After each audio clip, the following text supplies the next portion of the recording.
We are at most honored to introduce Dr. Golias, Mihalis Golias from the University of Memphis. Dr. Golias is a professor in the Department of Civil Engineering at the University of Memphis, and he's also Associate Director of the Freight Mobility Research Institute.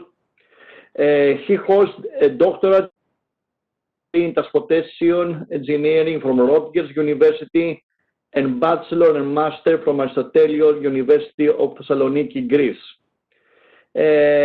His teaching and research cover the areas of maritime and freight transportation, physical network vulnerability and resilience, capital and operational resource allocation, multi-level, multi-criteria decision making, and more, but we will pass it because it will be a very long introduction.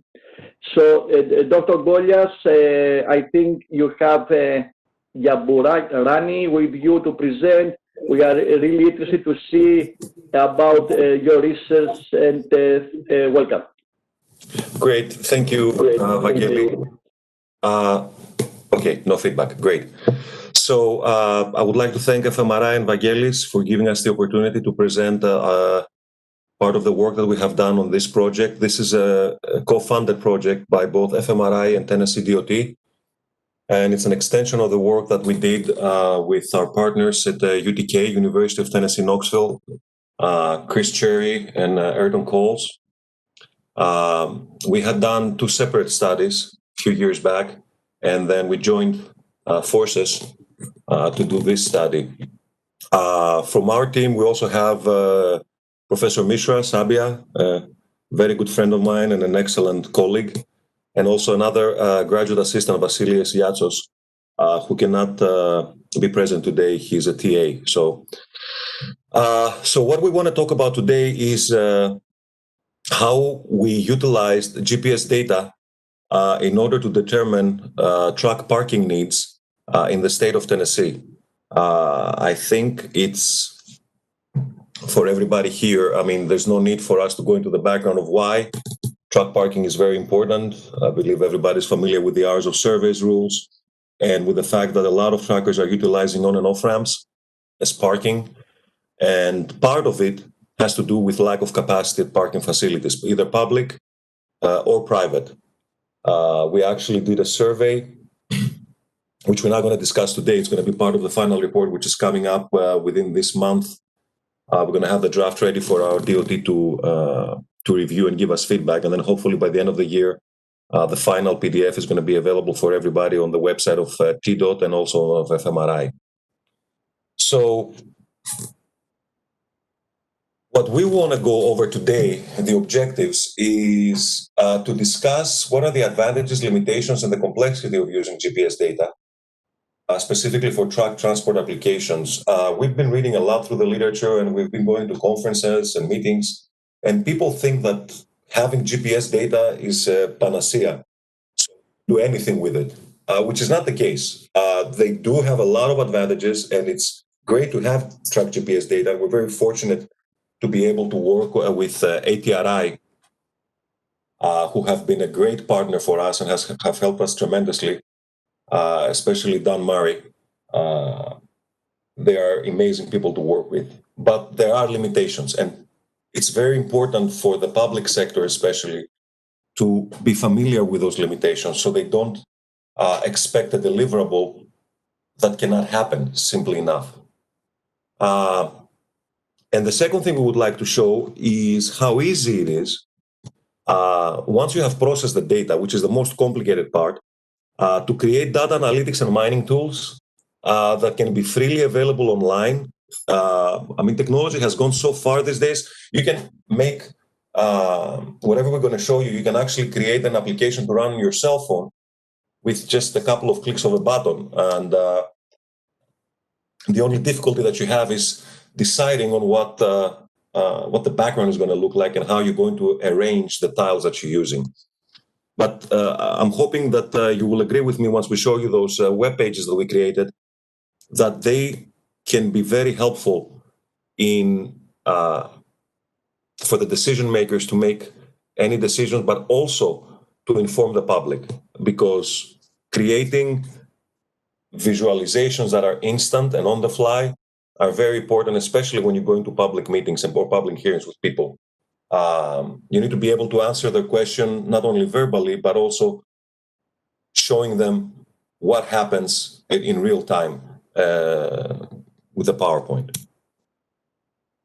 Briefly, just what the study objectives were for the whole study, and again, we're not going to go through the whole study in this presentation. It was a TDOT and FMRI funded study. And then the key question that we need to answer for TDOT is, where do we have problems with parking, essentially overutilization?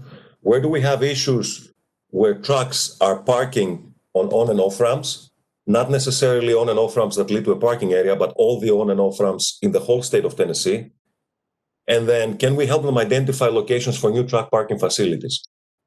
Part of the project was also to survey the trucking industry, and ATRI just jumped in and was a big help in developing and distributing, collecting the data for this survey. And we're going to have the results of the analysis in the report once it's published. And so it may not look like a lot of work, but as we will present very shortly, it took us a very long time to process the data. And let me explain what I mean by that. So we were fortunate to get aggregated and anonymized data from ATRI. So essentially, the only thing we know is we know where a truck is and what is the speed, nothing else, the date and the time. And we got data for the year 2018 for 4 months. I'll go to the last row here in a minute. So we had data for March, May, July, and October. And those were for 2 weeks in each month. And I believe we had the first 2 weeks of March, May, and July, and then the last week in October, or I think the last week in July. And you can see the number, the millions of pings that we had, give or take 110 to 130 million pings. And then for October, we requested, so for the 4 months, March, May, July, and October, the data that we received was for trucks that travel with less than 25 miles per hour speeds. The reason for that was we only needed them for truck parking purposes. So we don't need if a truck is going 70 miles down the highway. We don't care about the truck because we're only focused on seeing what happens in the truck parking facilities. Unfortunately, we all know that the GPS data that we have is a sample. So part of the study was to develop expansion factors to take that truck GPS data and essentially create the sample and get a representative number for the actual number of trucks that are moving on the highway. And we'll discuss how good or how bad that worked for us. So we also got, for the month of October, we got all the data for 2 weeks that ATRI had for 2018. So there was no speed limit on the trucks.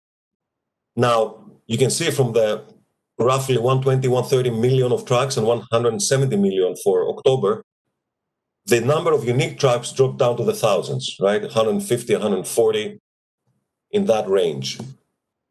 So that means approximately 0.1% of unique trucks as compared to the number of observations that we had.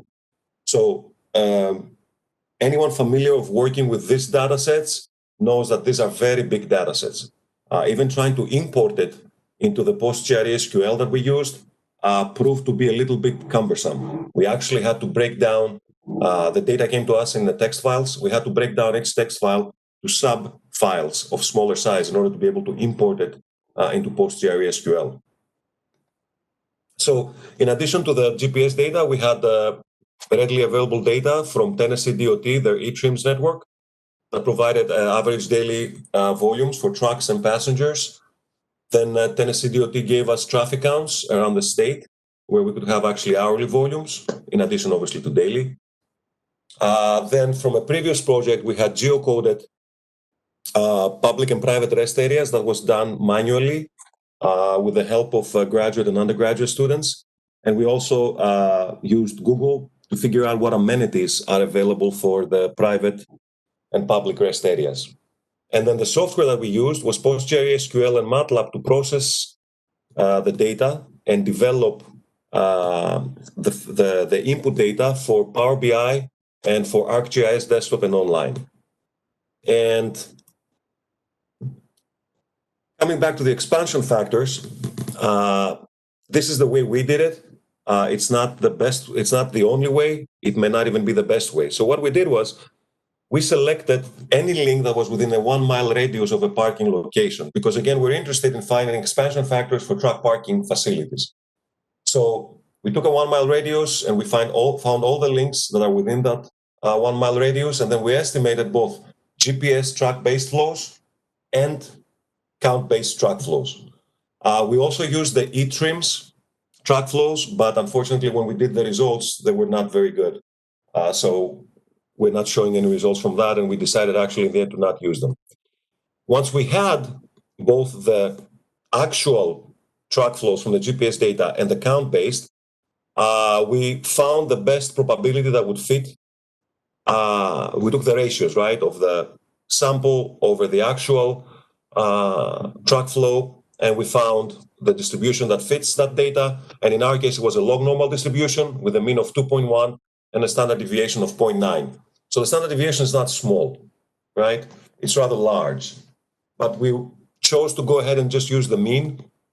And we'll make a note when we come to the results that one needs to pay close attention and be careful when using these results, because again, it's a sample data and we're not sure how much we can trust this expansion factor of 2. We looked into several studies and they followed the same pattern. There was a very recent study by Texas, came out I think 3-4 months ago, which we can share with the group the link on the FMRI website. It's a track parking study for the state of Texas. In our opinion, it's an amazing study, a lot of work and a lot of interesting information. But they didn't really go in depth of how they did their expansion factors. So we couldn't really tell how they did that.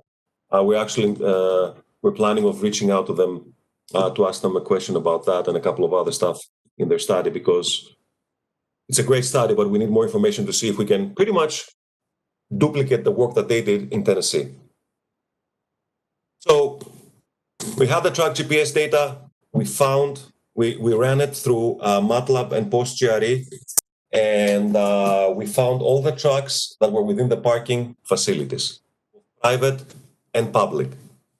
And then we developed 2 websites, one based on Power BI and the other one based on ArcGIS, in order for us to present the information and summarize the information that we had, but also use them to let us know which facilities we think may need expansion, current facilities existing, and which facilities and which areas, locations, could use a new truck parking facility. So what we're going to do now is I'm going to pass it over to Dimitris, who was the person responsible for everything, I have to say. My part was very small in this study. He picked it up from the beginning to end, and he did everything. And that's a great thing, because any mistakes I can blame on him and not me. But what I would like to do is I would like to hand over the presentation to him so he can go over both websites. Unfortunately, the actual link to the website is very long. So what we're going to do is we're going to post hopefully either the PowerPoint of this presentation so you can have access to the links, or if we cannot post the actual PowerPoint, we're going to post the links to both websites. So after the end of the presentation and whenever you want, you can go ahead online and play with both websites and see how they work. And we'll be more than happy to answer any questions, not today, but let's say after a month you're playing with the website and you have any questions, we'll be more than happy to answer those. Alina, if you can help me with the questions in the chat room, I just saw one pop up. I would appreciate it. Let me see. Someone asked if this project is already published in journal papers. So we don't plan to submit this in a journal paper. Personally, I don't think it makes any contribution to the academic literature. We have submitted the paper to TRB for presentation, and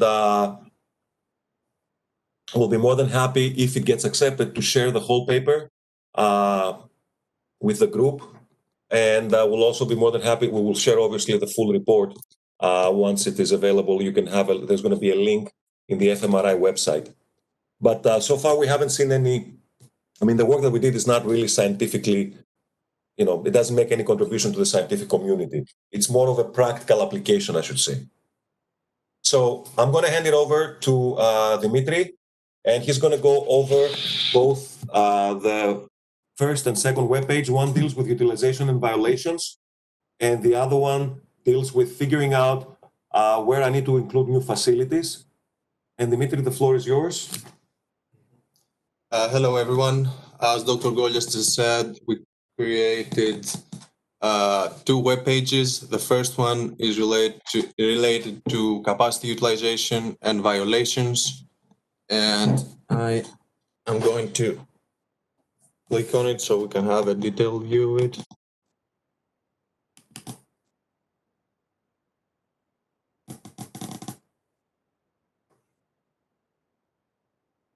Yeah, let's give it a moment. It's loading. Unfortunately, ladies and gentlemen, I'm working from home due to the COVID-19, and the internet, it is what it is at home.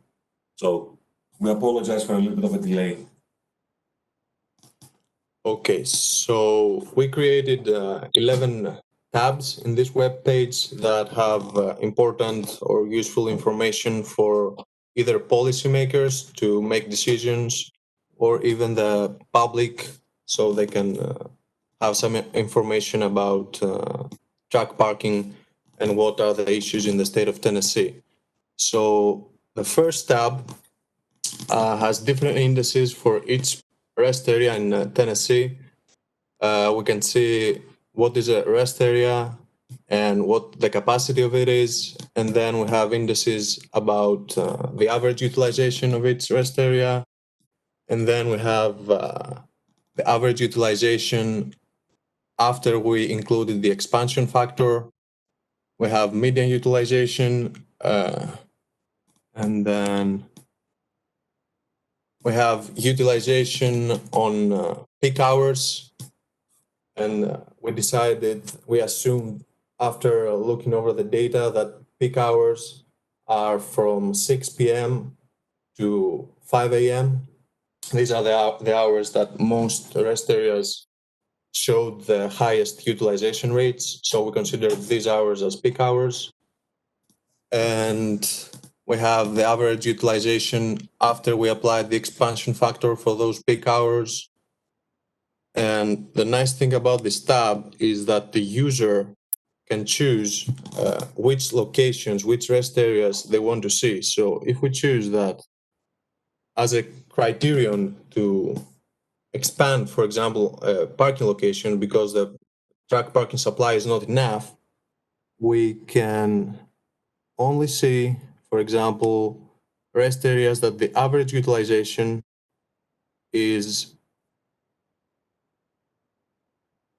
above, let's say, 50%. So now we only see rest areas that the average utilization is above 50%. So if someone considers an average utilization of 50% not enough, so if a rest area performs at 50% on average, this tab shows us which locations, which rest areas are in need of additional parking capacity. We could also click on the map. Let's say we're interested in this rest area. We can click and see information only about this rest area. Now for the next tab, we have utilization, average utilization for public rest areas. There's also a similar tab for private rest areas and one for ramps along all the interstates in Tennessee. So here we can see how many trucks are parked during a day on average in each rest area. So this is the average for all rest areas, but the user can choose a specific rest area or can choose a specific day of week, for example. So if we wanted to see what happens on Sundays, we click on Sundays and we see that we have an interactive interface, and we can see what happens on all rest areas on Sundays, for example. We can see how many trucks were parked inside designated parking spaces, or how many trucks are parked on and off ramps during the day. And we can do that for either all parking locations or, for example, for parking location number 3.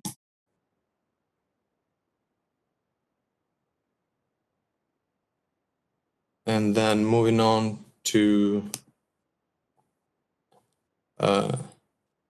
this tab, this is a heat map. So here we can see which areas in the road network of Tennessee have the highest utilization rates with regards to truck parking. So the upper part of the map shows us locations that have high utilization rates, and then the lower part of the map shows us locations where truck drivers park for long periods of time. So the lower part is the average duration, and we can see where that happens. This is again only for public rest areas, but there are maps for private and then for ramps. Then we have the duration tab. So here we can see for how many hours on average truck drivers park in each location based on what time the parking started.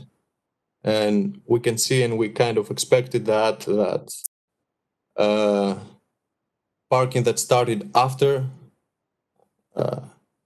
6 p.m. and before midnight usually is longer, has a longer duration.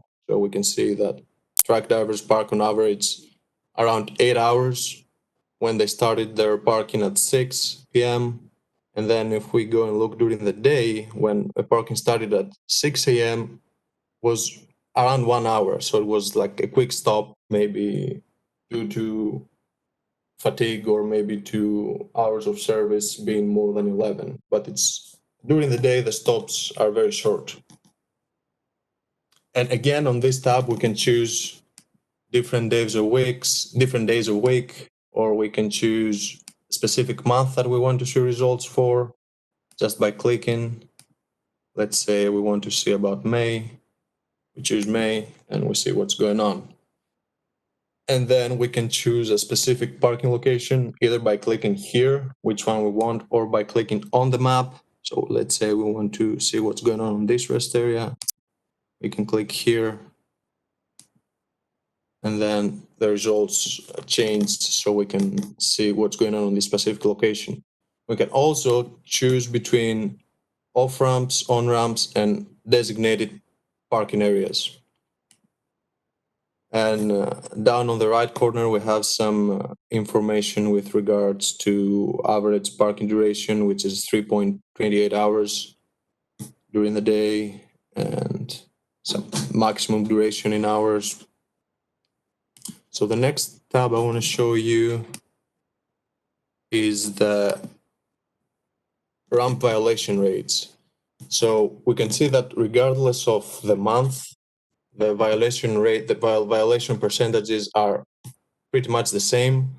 So we can see that that in total, 7% of truck parking was done on ramps, and then around 3.5 to 4% was done on off ramps. And this pattern continues on all maps, on all months. And again, on this tab, we can choose between different days of week. For example, let's say we only want to see results about Friday. We can click on Friday, and then we can see what changes. The results stay almost the same, but we can see that 7% we had overall now changed to 6.5. Or maybe we wanted to see what happens on a Friday, but only at, let's say, 3 a.m. in the morning. Again, we see how the results change as the user has specific options to choose from. And then going back to the presentation, we are going to take a look of the second web page that we created. This is related to how the user, how a policymaker or even the public can see what areas of the Tennessee network, road network, are in need of additional truck parking supply. Let me click on it.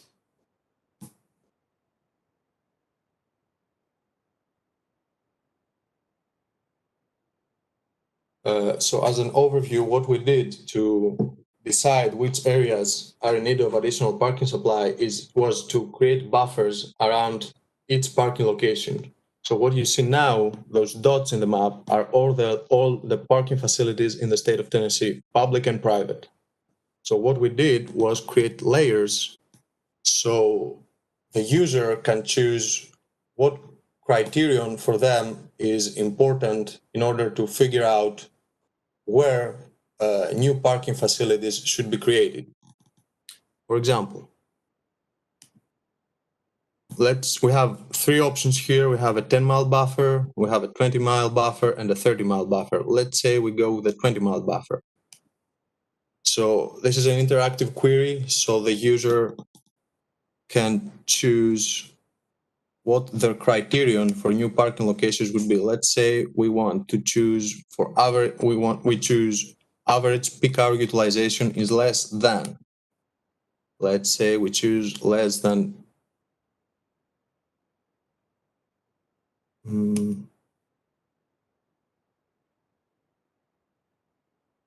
less than 50%. So that means that the user believes that a rest area that performs on average under 50% utilization is enough for truck parking. So if we choose that and click apply,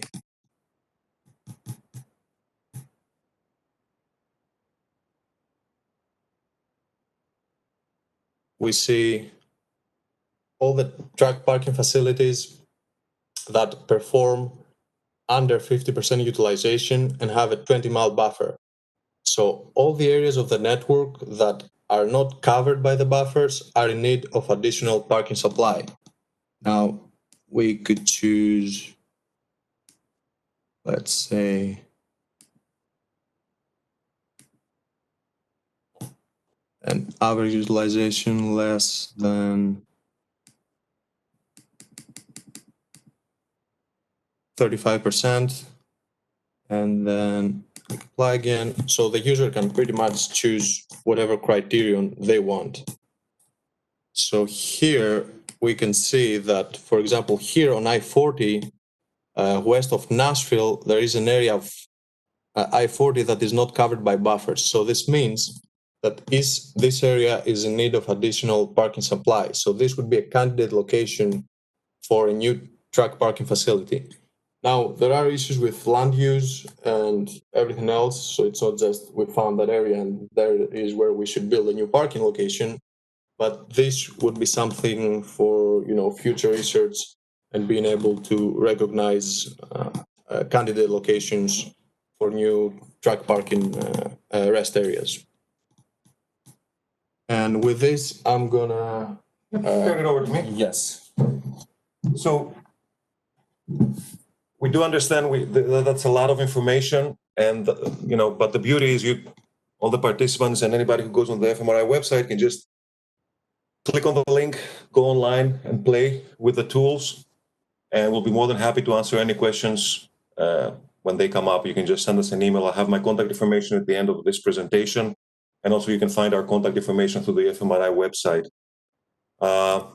So we want to close with two last comments, one on limitations and then future research. So we briefly touched upon the expansion factors. This is sample data, and we tried to come up with the expansion factors using the e-trims, which only had average daily traffic. It was all over the place. The expansion factors that we used through the stations, obviously much better. But still, we had some big outliers. I think I saw a question. Oh, okay. There are a lot of questions. If you don't mind, we can go back to the questions in the in 5 minutes after we're done with the presentation. I'm really sorry. So expansion factors are to be taken with a grain of salt, right? I mean, we have to be very careful. Now, the other issue that we had, and we haven't seen it in actually any study, very briefly was mentioned in the Texas study, is that if a truck turns off the engine and it loses the GPS signal, we don't know what happens. And so in our data, we had trucks that appeared at the same parking lot within a day 4 or 5 times. Then we had a truck that appeared in the parking lot once, and then 3 days later, we saw the truck somewhere else. We had trucks that just went through the parking lot. They stayed there for 3 minutes or 5 minutes and then left. So there was a lot of noise in the data. And we had to develop essentially an algorithm in MATLAB where we created certain criteria of when the algorithm will consider the truck as parked or not. And then the other issue is what is the parking duration unit that's used? And that can create huge differences in the results. The best accuracy obviously would be if you go with 1 minute, but that increases significantly the computational time, especially, at least with our experience. Maybe our algorithm was not optimized.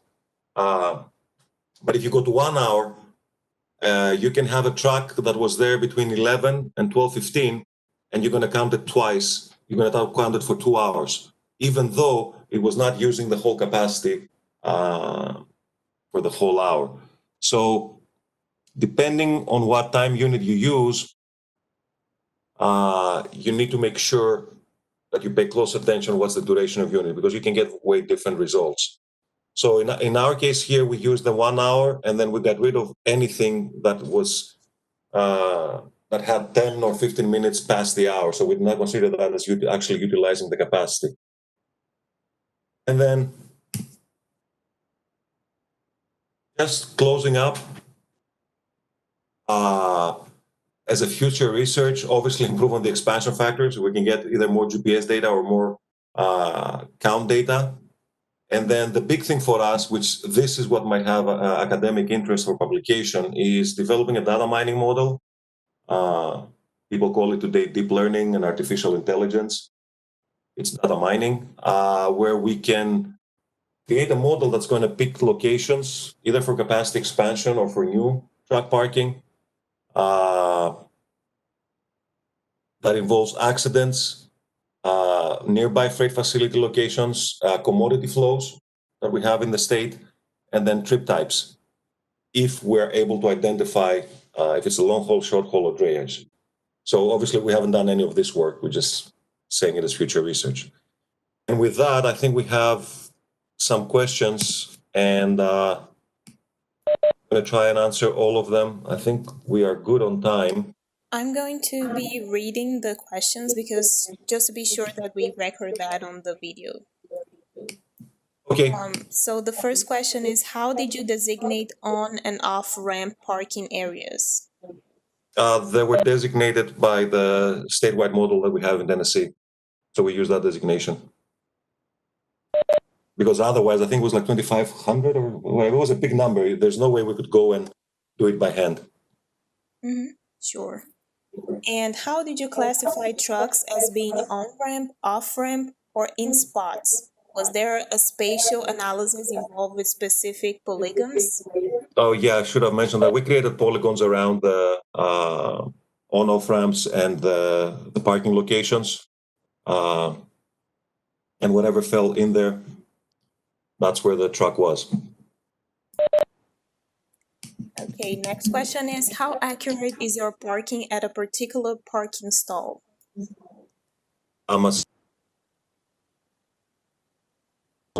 Dimitri, we had what 200-300 feet worst case scenario. Yeah, worst case scenario I think was like 200 feet off. Okay, next question is, to what extent does your work show that there is a parking problem in Tennessee? It looks like the factored up usage rates are below 100%. In a lot of locations there are, but in certain locations there is an issue. I think there are 10 locations that have issues from the public side, not the private, from the public side. Okay, next question is the need for truck parking driven by HOS or staging or both? Could vary by location. Also, how does reserved spaces factor into your analysis? The facility may look empty, but all the spots were reserved and not available. Okay, and we're getting some feedback. So the need for truck parking in this study is mainly from the hours of service, not staging, and it could vary by location. So I mean, if you look nearby Memphis, maybe a trucker is visiting the same location will to go pick up or drop off something. We didn't look anything about reserved spaces. We didn't have that information. So we did not incorporate that into our analysis, but that's a very good point. Okay, Dr. Hurtuk is asking about the link in the FMRI website. So I'm going to be posting this presentation on the website after we are done here. Okay. And Charles is asking, in the case of very short-term presence in the parking area, could this data indicate that the lot is full? Yeah, that's 100% accurate, Charles. It's just that sometimes we found that when the truck just went there, stayed for 5 minutes and left, at least from the truck GPS data, there was still capacity. Sometimes there wasn't. There weren't any capacity, but sometimes there were. So we're not really sure why they went there, stopped for 5 minutes. Maybe they went to use the restroom. I don't know. So again, it's kind of difficult to figure out. Right. So the next following are more like comments from first is from Don Murray. If you use the static ID, you know it's not two different trucks at 11 p.m. and 1 a.m. Great. And Thank you, Dan. And Anne made a comment that the short term could also reflect staging for local facility appointments. Yep. Yes. Thank you, Anne. The next question is, will the GPS data be public available? No. None of the only data that is available is the process data that you saw, which is essentially averages and mean values. None of the GPS data is going to be destroyed by the end of this month. Deleted. We're not going to have it in our hands anymore. The next question is that, is your online tool public accessible? You said that yes, right? Yes. As soon as the link is posted on the FMRI website, everybody can have access to it. Sure. Next question is, did you also consider truck parking on highway shoulders? No, we did not do that, but that's a very good point. We may need to look into that, although we're wrapping up the study. We just want to finish it. But actually, a lot of the participants, Charles and Dan, Jakub, these are very good points, all of them. And we'll ask our DOT, maybe there's more funding, so we can do it in the next project. Our last question is, did you find illegal parking spots forming geographic clusters? Not really. Actually, when I think that what the data shows is that there's not a lot on the ramps. We didn't see any. We saw a couple of ramps. We can see the heat ramps. Oh, was that? Okay. Let me just go to the heat map. See, that's the beauty about having this. Oh, it was already open. Let's look at the heat maps.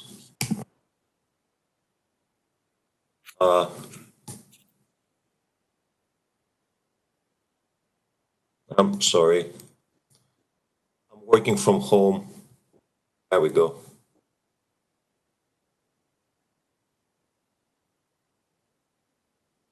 1 second while this is loading.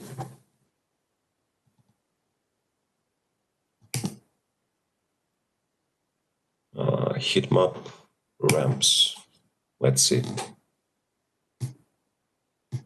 I think the maximum number was like 8 trucks or 7 trucks, something like that. It wasn't something very big. So why is this so far out? So, This is duration. well, we also need the duration. So, oops. I'm sorry, I have the chat room open at the same time. I'm trying to control everything. Without a mouse, by the way.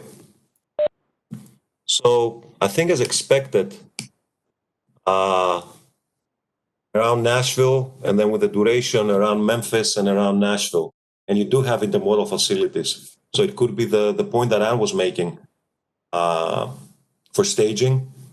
That could very well be a major reason why you have vehicles parking at the ramps there, and maybe we can do the same for the highway shoulders.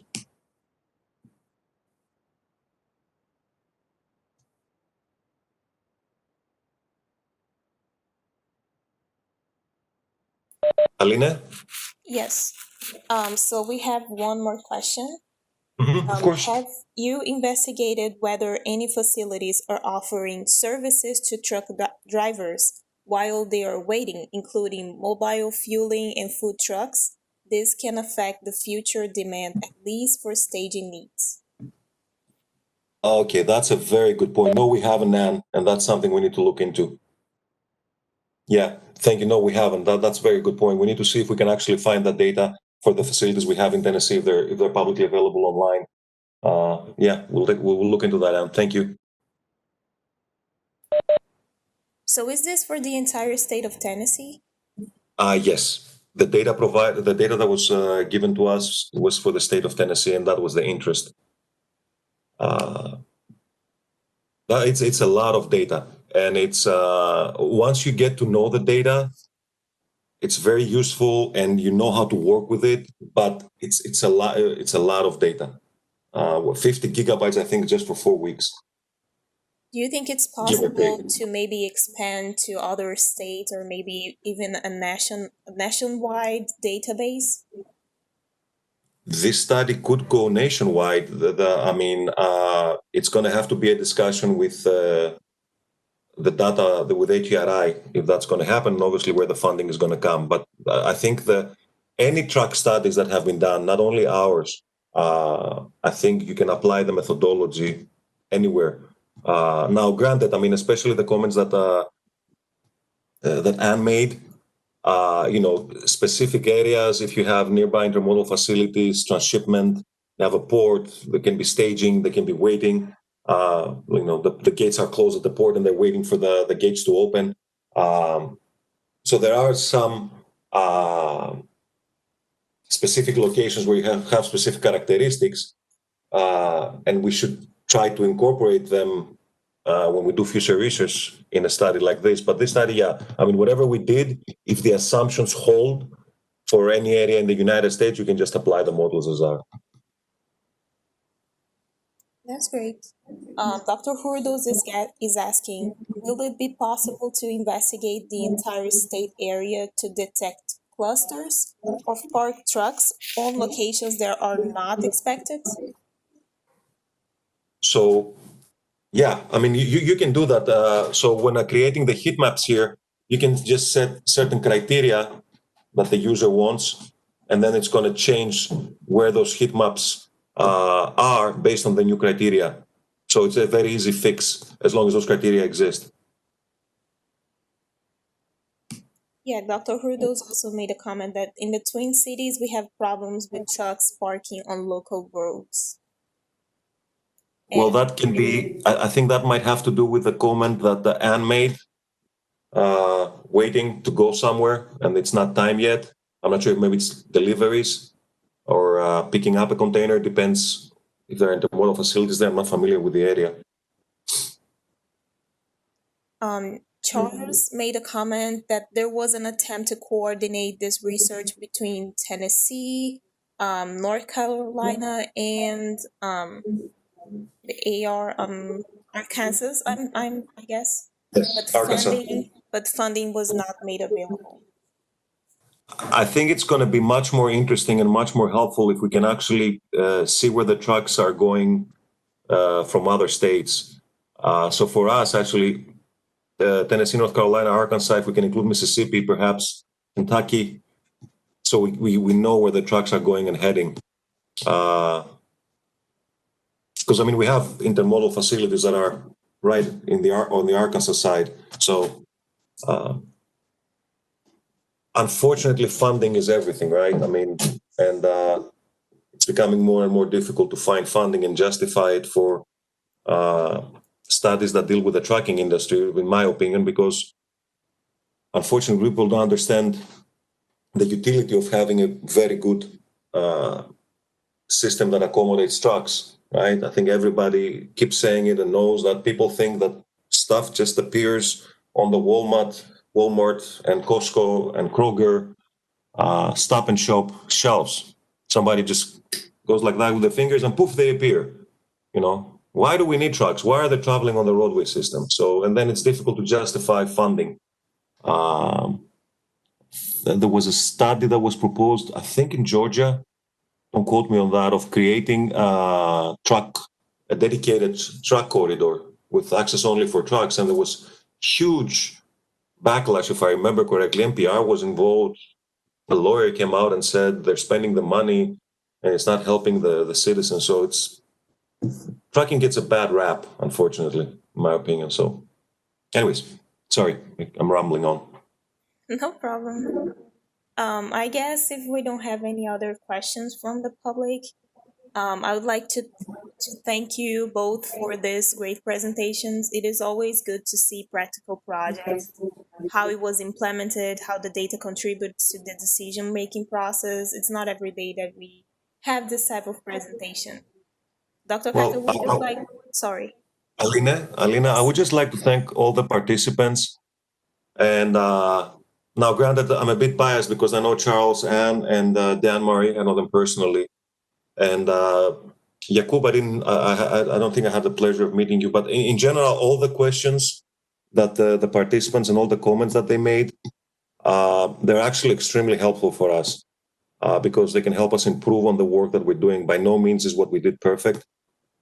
And actually having people that really know the industry, that's what I've always been preaching for. But academics, sometimes they need to, they tend to sit in their own silos and they don't talk with the industry. But having people like Charles and Dan who really know what they're talking about, they live and breathe this industry, and then they give us the information and the ideas to help to improve whatever models we do. So I truly, honestly thank you guys. I really appreciate it. And once you get the report, please, we would really appreciate it if you can send an email saying, Mike, this is wrong. Your assumption here is completely wrong, and you should be able to do this, and you can also do that. That's going to really help us. I have here Dimitris, who's going to work for free for the next 3 years, so he's going to do all the work. So don't be afraid. We'll give him a lot of work.